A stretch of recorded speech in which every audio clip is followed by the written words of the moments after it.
Hi everyone. Today we have discussed our constitutions and from there some of the points which we have discussed here, that is the fundamental right. Okay. So first of all, how many fundamental rights are in our constitutions? The points which we have discussed later. But first of all, we discuss here the definition of the fundamental right. What is this? Okay. So first up, we have defined here the fundamental right that these are a group of the rights that have been recognized by the Supreme Court as a requiring a high degree of protection from the government encroachment. सबसे पहले हम लोग आते हैं इसमें fundamental right के बारे में। आखिर ये फंडामेंटल राइट होता क्या है? कहते हैं कि ये फंडामेंटल राइट जो होता है ना, वो एक तरह से ग्रुप ऑफ राइट्स होती है जो आपका खास करके रिकॉग्नाइज किया जाता है किसके द्वारा? तो सुप्रीम कोर्ट के द्वारा as a requiring the high degree of protection, जिसमें क्या है कि आपको एक तरह से हाई डिग्री ऑफ प्रोटेक्शन दिया जाता है। किससे प्रोटेक्शन दिया जाएगा? From government encroachment. किससे? तो जो गवर्नमेंट इंक्रोचमेंट है उससे, यानी कि जो गवर्नमेंट की अतिक्रमण वगैरह होती है ना, उससे आपको बचने के लिए ये फंडामेंटल राइट के अंदर में आपको एक तरह से डिग्री ऑफ प्रोटेक्शन दिया जाता है। If in another way, if we have defined here that the citizens of the India enjoys the certain right and that is known as the fundamental of right। कहते हैं कि जो citizens of India होता है, citizens of India का मतलब क्या? जो भारत में रहने वाला होता है खास करके, उनके पास में जो बेसिक राइट दिया गया है वही बेसिक राइट एक तरह से ये फंडामेंटल राइट कहलाता है। इस तरह से अगर हम लोग आ जाए तो अपने कॉन्स्टिट्यूशंस के अंदर में लगभग 6 फंडामेंटल राइट इस तरह से आपका डिवाइड किया गया है। Our constitutions grants the 6 fundamental rights. अब हम लोग आते हैं उस 6 फंडामेंटल राइट में, जो राइट्स आपको दिया गया हमारे कॉन्स्टिट्यूशंस के अंदर में, एक एक करके ये जो 6 फंडामेंटल राइट जिसको हमने कहा अभी, वो 6 फंडामेंटल राइट हम एक एक करके लिखेंगे और यही फंडामेंटल राइट आपको एक एक करके आज हम डिस्कस भी कराएंगे। ये 6 फंडामेंटल राइट, इस 6 फंडामेंटल राइट में सबसे पहले आपका आता है right to equality. Point number 1, ये फंडामेंटल राइट का नंबर क्या कहेंगे इसको हम लोग? Right to equality. ओके, ये हमारा सबसे पहले में आता है राइट टू इक्वलिटी। अब इसके बाद में जो हम लोग राइट टू इक्वलिटी के बाद में जो हम लोग पॉइंट देने जा रहे हैं, ये पॉइंट हम लोग का सेकंड नंबर पॉइंट है। अब ये सेकंड नंबर पॉइंट, ये तो फर्स्ट नंबर पॉइंट हम लोग का होगा राइट टू इक्वलिटी। अब आते हैं हम लोग राइट टू फ्रीडम। किसमें आएंगे? Right to freedom. ये आपका नेक्स्ट राइट हो गया फंडामेंटल राइट का। अब हम लोग आते हैं जो थर्ड नंबर, खास करके हम लोग का राइट टू इक्वलिटी हो गया, राइट टू फ्रीडम हो गया। अब जो थर्ड नंबर आएंगे हम लोग, वो है राइट अगेंस्ट एक्सप्लॉयटेशन, जिसको हम लोग एक तरह से ऐसे लिख सकते हैं, राइट अगेंस्ट एक्सप्लॉयटेशन। ओके, तो इसको हम लोग इस तरह से पढ़ सकते हैं, राइट अगेंस्ट एक्सप्लॉयटेशन। ना, अब आते हैं हम लोग नेक्स्ट जो हम लोग का फंडामेंटल राइट है, वो है आपका right to freedom of religion. क्या बोलेंगे इसको हम लोग? Right to freedom of religion. ये एक एक करके पहले हम लोग ना, जितने सारे राइट्स हमारे पास में है ना, उस पॉइंट को हम लोग पढ़ लेते हैं। उसके बाद एक एक करके पॉइंट हम लोग क्या करेंगे, सारे मतलब जो फंडामेंटल राइट है उनको भी हम लोग डिस्कस करेंगे। तो नंबर 1 में हो गया आपका right to equality, second point right to freedom, third point right to against exploitation, fourth point आपका हो गया right to freedom of the religion. अब है कल्चरल एंड एजुकेशनल राइट। कौन सा?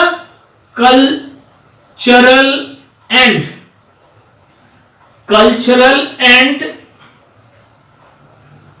एजुकेशनल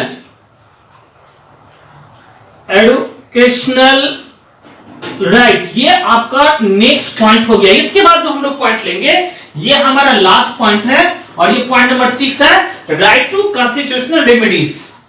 राइट टू कॉन्स्टिट्यूशनल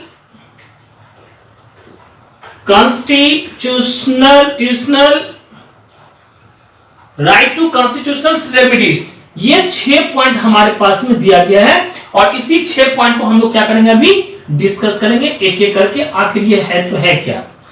तो ये 6 फंडामेंटल राइट आपके पास में है। As a citizen of India होने के नाते आपके पास में ये 6 का 6 राइट है। इस राइट का आप उपयोग कर सकते हो। खास करके ये राइट जो है ना, आपको सुप्रीम कोर्ट के द्वारा एक तरह से ना इसको हाई डिग्री ऑफ प्रोटेक्शन दिया गया है। तो इसी तरह से हम लोग समझ सकते हैं कि किस तरह का ये राइट हमारे लिए कितना सारा का सारा हेल्पफुल होगा। अब हम लोग सबसे पहले पॉइंट जो है वो है राइट टू इक्विटी, इसके ऊपर में आते हैं। फिर है क्या ये राइट टू इक्विटी, इसको हम लोग डिस्कस करेंगे और एक एक करके पॉइंट हम लोग जो है ना यहां से वो समझने की कोशिश करेंगे। ये हम लोग का हो जाएगा सबसे पहला पॉइंट का discussion, and that is the point of right to equity. अब एक चीज यहां पर मैं समझने वाली बात है, ये जो आपके पास में राइट टू इक्विटी है, अब इक्विटी का मतलब आप भी बढ़िया से जानते हो कि आखिर ये क्या होता है। इक्विटी का अर्थ हम लोग जानते हैं ना कि सबों के लिए इक्वल होना। ये चीज भी आपको समझने के लिए मतलब बताया जाता है कि आखिर ये राइट टू इक्विटी जो है ना वो किस तरह से हम लोग इसको मानते हैं। तो पॉइंट जो सबसे पहले हमारे पास में है वो है राइट टू इक्विटी। अब इस राइट टू इक्विटी के बारे में सबसे पहले हम लोग जानते हैं क्या चीज है ये। इसमें कहा जाता है कि all citizens are equal before the law, यानी कि लॉ के बिफोर में, लॉ जिसको हम लोग कहते हैं ना उसके बिफोर में, यानी कि पहले ये आपके सभी के सभी सिटीजन जो होते हैं ना यहाँ पे, वो आपका क्या हो जाएगा, इक्वल हो जाएगा। ये चीज राइट टू इक्विटी में बताया जाता है।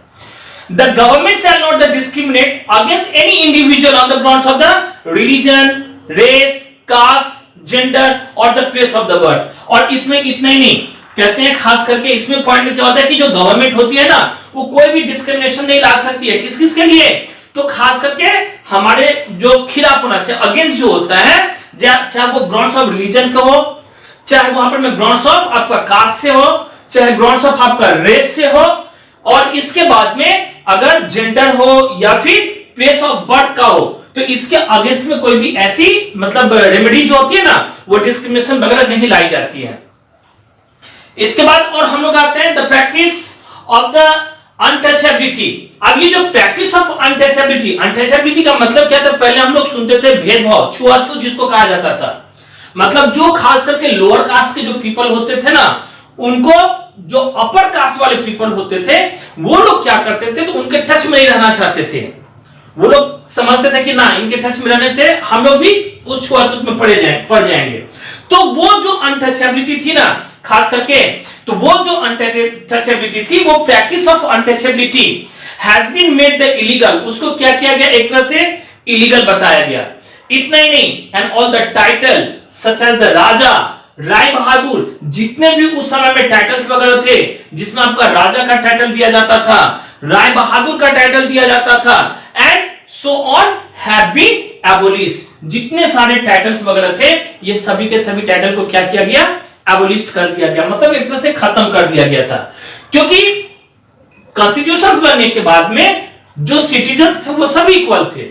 राइट टू इक्वलिटी का मतलब क्या था, सभी इक्वल थे, चाहे वो राजा महाराजा हो, चाहे कोई आम गरीब पब्लिक हो, वो सभी के सभी बराबर इस लॉ के अंदर में आता था।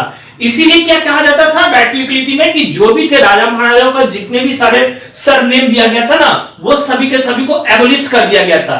And the constitution had provided for the certain privileges for the weaker section of the society. और जो वीकर सेक्शन होता था खास करके सोसाइटी में, तो कॉन्स्टिट्यूशन क्या करता था, उसको एक तरह से प्रिविलेजेस वगैरह दिए जाते थे जिससे कि वो और आगे बढ़ सके। तो ऐसा सारा का सारा पॉइंट जो था वो आपका राइट टू इक्वलिटी के अंदर में आता है। अब जो सेकंड पॉइंट हम लोग अब डिस्कस करेंगे वो है आपका राइट टू फ्रीडम।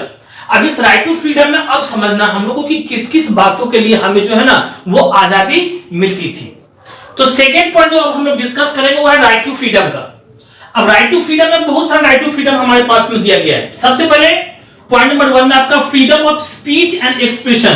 कहते हैं कि आपको स्पीच देने के लिए, एक्सप्रेशन देने के लिए ये फ्रीडम दी गई है, मतलब बोलने की आजादी आपको दिया गया है, एक्सप्रेस करने की आजादी भी आपको दी गई है। Second point, freedom to assemble peacefully in large number. Assemble का अर्थ होता है टुगेदर, मतलब एक साथ एक जगह पर में इकट्ठा होना। आप बहुत सारे नंबर ऑफ में ना पीसफुल पर्पस के लिए आप एक जगह, ये लार्ज नंबर में क्या हो सकते हो, एक तरह से असेंबल हो सकते हो, कोई दिक्कत नहीं है इसके लिए, आपको ये आजादी आपको दिया गया है। लेकिन हाँ, कभी कभी होता है कि कोई भी असेंबली वगैरह हम लोग करते हैं और वहां पर में क्या है कि बहुत सारे औजार वगैरह लेकर के मतलब सभी तैयार रहते हैं, ऐसा नहीं होना चाहिए उसमें। लेकिन जैसे लाठी हो गए, पिस्टल वगैरह हो गया, ये सब सारा का चीज नहीं होना चाहिए। फिर हम लोग आते हैं नेक्स्ट पॉइंट में, वो है हमारा freedom to form the association for the peaceful purpose. मतलब एक तरह से आजादी है आपको, किसके लिए? तो आप कोई भी एसोसिएशन फॉर्म कर सकते हो, बना सकते हो, वो भी किसके लिए? तो पीसफुल पर्पजेस के लिए। अब जो नेक्स्ट है पॉइंट, वो है freedom to move freely throughout the country. आप अपने कंट्री में आपको आजादी दी गई है कि आप कहीं भी जा आ सकते हो, कोई दिक्कत नहीं है कहीं। इसके लिए आपको ना वीजा की जरूरत पड़ेगी, ना कोई आइडेंटिटी की जरूरत पड़ती है। अपने कंट्री के अंदर में आप कहीं भी जा सकते हो। तो ये फ्रीडम टू मूव फ्रीली दिया गया था थ्रू आउट द कंट्री। अब जो नेक्स्ट पॉइंट हम लोग आते हैं, वो हमारा है freedom to reside in any part of the country. मतलब वो क्या कि आप अपने देश के अंदर में कहीं भी, किसी भी साइड कहीं पर में भी जाकर के ना, वो आप वहां पर में रिसाइड कर सकते हो, बस सकते हो, कोई दिक्कत नहीं है इसमें। Any part of the country में आप कहीं भी रिसाइड कर सकते हो, अपना बस सकते हो ना। नेक्स्ट पॉइंट जो हमारे पास दिया गया वो है freedom to practice any profession and carry on any occupation, trade और द बिजनेस। अब आती है बात यहां पर प्रैक्टिसेस का। किस बात का? तो कोई भी प्रोफेशन।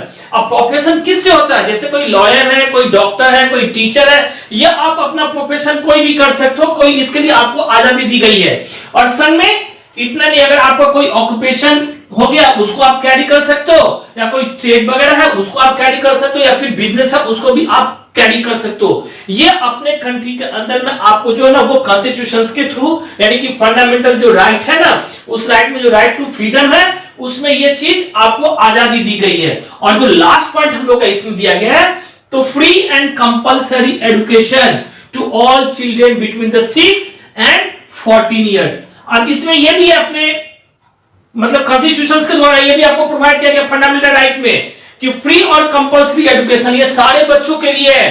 किन किन बच्चों के लिए? जिसका एज 6 साल से लेकर के 14 यानी कि 14 साल तक का होता है।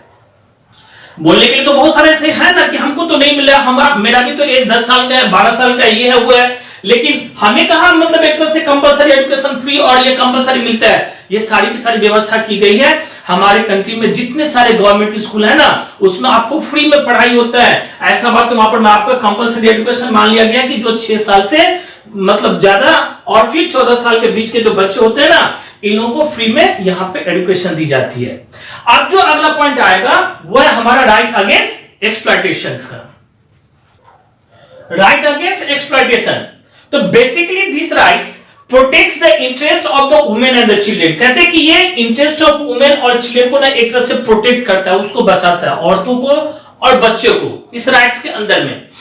Now it does not allow the children below the age of the 14 to be the employed। कहते हैं कि जिस किसी भी बच्चे का अगर 14 साल तक नहीं हुआ रहता है ना, तो वो बच्चा खास करके कहीं भी एम्प्लॉय के रूप में काम नहीं कर सकता। And it also forbid the forced labor। और इतना ही नहीं, अगर कोई ना फोर्स लेबर करता है, फोर्स लेबर का मतलब क्या होता है कि जबरदस्ती अगर कोई भी इन बच्चों से काम करवाना चाहता है ना, तो ये राइट आपका क्या करता है, उसके लिए बचाता है। तो खास करके अगर हम लोग देखें तो ये राइट्स आपका क्या हो गया, खास करके प्रोटेक्ट करता है जो इंटरेस्ट ऑफ वुमेन और चिल्ड्रन होते हैं उसके लिए। और खास करके ये भी बात देखने की बात है कि जिसका एज कम से कम, जिस बच्चे का भी एज कम से कम अगर वो 14 साल का नहीं रहता है, does not allow to be the children below the age of 14 years, यानी कि 14 साल से अगर वो कम का रहता ना, तो वो कहीं पर में भी काम नहीं कर सकता। अगर ऐसा करते हुए कहीं अगर दिख जाता है, तो आप तुरंत जाकर के पुलिस को इन्फॉर्म कर सकते हो। वहां जिस कंपनी में, चाहे जिस फैक्ट्री में, चाहे जहां भी होटल में, चाहे कहीं भी जो भी रहेगा वहां पर में ना, जो मालिक रहेगा उस मालिक को क्या किया जाएगा, तुरंत उसको मतलब एक तरह से गिरफ्तार कर लिया जाता है, पकड़ लिया जाता है। तो ये राइट आपको इसके लिए बचाता है। अब जो हम लोग अगला राइट करने जा रहे हैं, वो राइट है हमारे पास में right to freedom of religion. क्या था ये? Right to freedom of religion. अब रिलीजन का मतलब क्या होता है, ये चीज तो हम लोग बढ़िया से जानते हैं, जिसको एक तरह से धर्म कहा जाता है नहीं है? हमारे कंट्री में अगर हम लोग देखें तो बहुत सारा रिलीजन है, चाहे वो हिंदूज का हो, चाहे मुस्लिम्स का हो, चाहे क्रिश्चियंस का हो, चाहे और बहुत सारे ऐसे ऐसे रिलीजन वगैरह हमारे कंट्रीज में दिया गया है। अब ये जो राइट हमारे पास में right to freedom of religion का देखिए, our constitutions define our country as a secular state. हमारे कॉन्स्टिट्यूशंस के अंदर में ना अपने कंट्री को एक तरह से सेकुलर स्टेट कहा जाता है। सेकुलर स्टेट अपने कंट्री में कहा जाता है कंट्री को।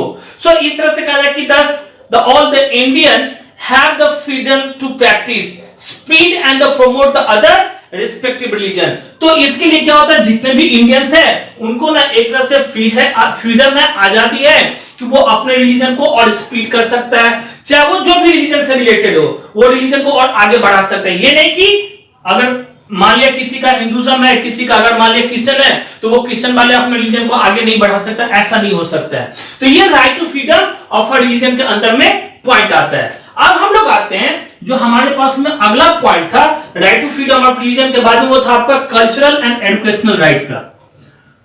कल्चरल एंड एजुकेशनल राइट, इस राइट के अंदर में खासकर अगर हम लोग देखें तो वो क्या था, ये पॉइंट अब हम लोग समझने की कोशिश करते हैं। तो cultural and educational rights, our constitution state that everyone has the right to develop and preserve their culture. हमारे कंट्री में एक तरह से ये कहा गया है कि जितने भी सारे यहाँ पर में रहने वाले पीपल है ना, वो लोग अपने कल्चर को क्या कर सकता है, एक तरह से बढ़ावा दे सकता है, डेवलप कर सकता है और उसको प्रिजर्व कर सकता है। People belonging to the different communities, और इतना ही नहीं, जो पीपल खास करके डिफरेंट कम्युनिटी से ना वो अगर रिलेटेड है डिफरेंट कम्युनिटी से, तो also have the right to establish their educational institutions. तो उसके पास में ये राइट है कि वो अपना एजुकेशनल इंस्टीट्यूशंस को यहां पर में एक तरह से एस्टैब्लिश कर सकता है। अब हम लोग आते हैं जो लास्ट हम लोग का पॉइंट है वो है number 6 and that is right to constitutional remedies. ये हमारा जो पॉइंट है वो है राइट्स टू कॉन्स्टिट्यूशनल रेमेडीज। अब इस राइट्स के अंदर में क्या क्या पॉइंट आएगा ये चीज अब हम लोग डिस्कस करते हैं। अब आते हैं हम लोग राइट टू कॉन्स्टिट्यूशनल रेमेडीज में।